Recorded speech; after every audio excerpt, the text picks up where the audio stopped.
It's Monday, October 28th. You're listening to your Florida Daily.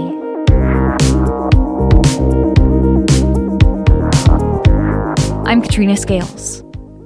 We're waiting to see when Sarah Boone will file an appeal after being convicted of suffocating her boyfriend to death in a suitcase. George Torres was zipped up in this box. George Torres took his last panicked breaths in this box.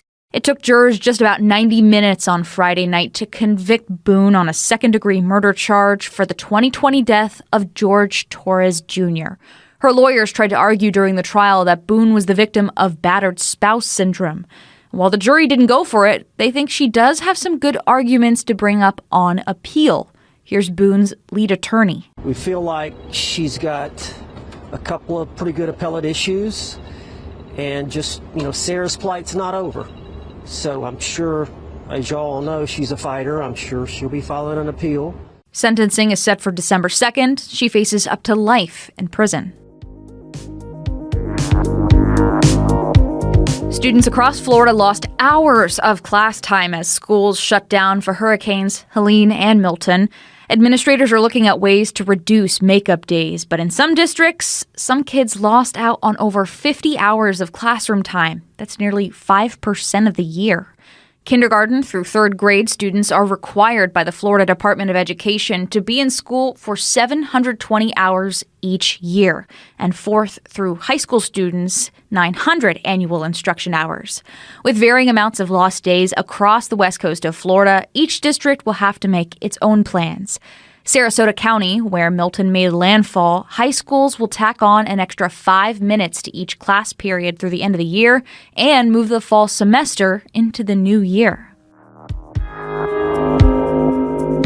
And a 3-game losing streak is over. The University of Miami dominates its rival Florida State in a showdown at Hard Rock Stadium. For the first time in 4 years, they won against the Seminoles. The Hurricanes still found a way to keep their perfect season alive with Saturday's 36-14 win. Meanwhile, it was a sad weekend for Florida's NFL teams. Week 8, and all 3 teams walked away without a win, even with quarterback Tua Tagovailoa back in action for the first time since suffering a concussion back in September. The Cardinals, though, came back strong in the fourth. They beat the Miami Dolphins 28-27. The Tampa Bay Bucks taking on the Falcons and kept things close early on, but the Falcons would start pulling away in the second half. Bucks lose 31-26. And the Jacksonville Jaguars looking for 2 wins in a row, but no. A late-game field goal by the Packers would put Green Bay over the top. Jags dropped to 2-6 with a 30-27 loss. Find these top stories along with breaking news, weather, and traffic all day on clickorlando.com. And now, a completely random Florida fact.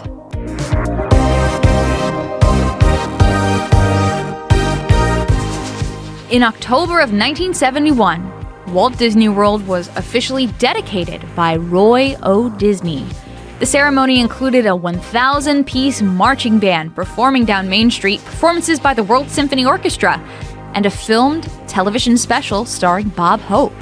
Tens of thousands of visitors showed up for the 3-day dedication, including celebrities and the governor of Florida. President Nixon had even planned on attending, but canceled at the last minute due to security reasons. Your Florida Daily is produced by News 6 WKMG in Orlando. I'm Katrina Scales. Subscribe for new episodes wherever you like to listen.